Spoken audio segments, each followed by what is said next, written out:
বাংলা আজ যা ভাবে গোটা দেশ ভাবে আগামীকাল। মহামতি গোখেলের এই উক্তি প্রায় শোনা যায় শাসক দলের নেতা মন্ত্রীদের গলায়।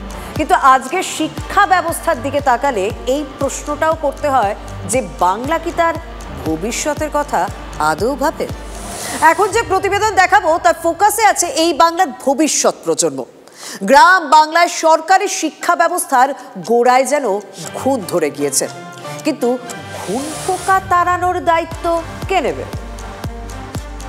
পশ্চিম মেদিনীপুরের সবংয়ে সিংপুর প্রাথমিক বিদ্যালয়ও প্রায় বন্ধ হওয়ার মুখে।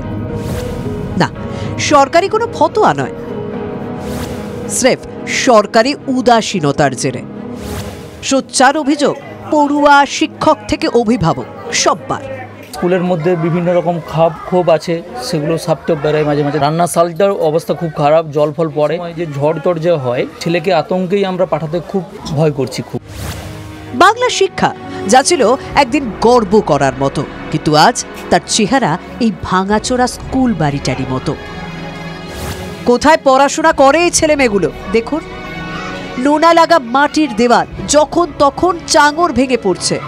দিন মানে আধার, চারপাশে আগাছার জঙ্গল, সাপ খোপ, বিষাক্ত পোকামাকড়ের উৎপাত, আর ঝড় জলে মাথার উপর মাটির পাহাড় ভেঙে পড়ার ভয়।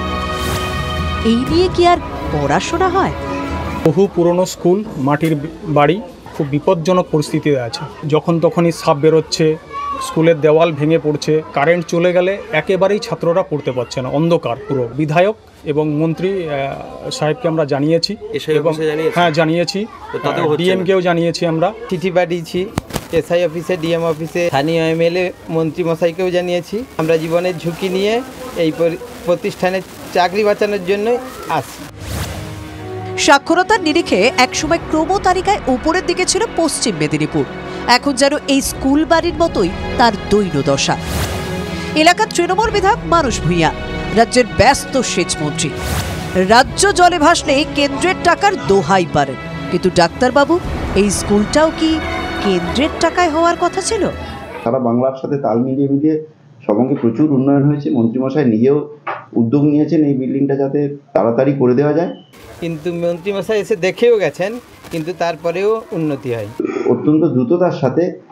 এখানে বাকি যে বিল্ডিংটা দরকার, সেই বিল্ডিংয়ের ব্যবস্থা আমাদের জেলা প্রশাসন আমাদের সাহায্য করছেন, জেলা পরিষদ সাহায্য করছেন। শিক্ষামন্ত্রীর কাছেও আমাদের স্মারকলিপি গেছে, দিদিকে বলো ওই নাম্বারটাতে আমরা ফোন করেছি। প্রায় 2 বছর হয়ে গেল, এখনো পর্যন্ত তার কোনো কিছু সদুত্তর আমরা কিছু পাইনি। চেয়ারম্যান সাহেব, 2 বছর সময় তো কম নয়। আপনারা তো বাঙালির অস্মিতার কথা বলেন, কিন্তু বিদ্যাসাগরের জেলায় ছেলেমেয়েরা আর কত বছর অপেক্ষা করলে নেতাদের অস্মিতার নজর পড়বে? পশ্চিম মেদিনীপুর থেকে দেবব্রত সরকারের রিপোর্ট, TV9 বাংলা।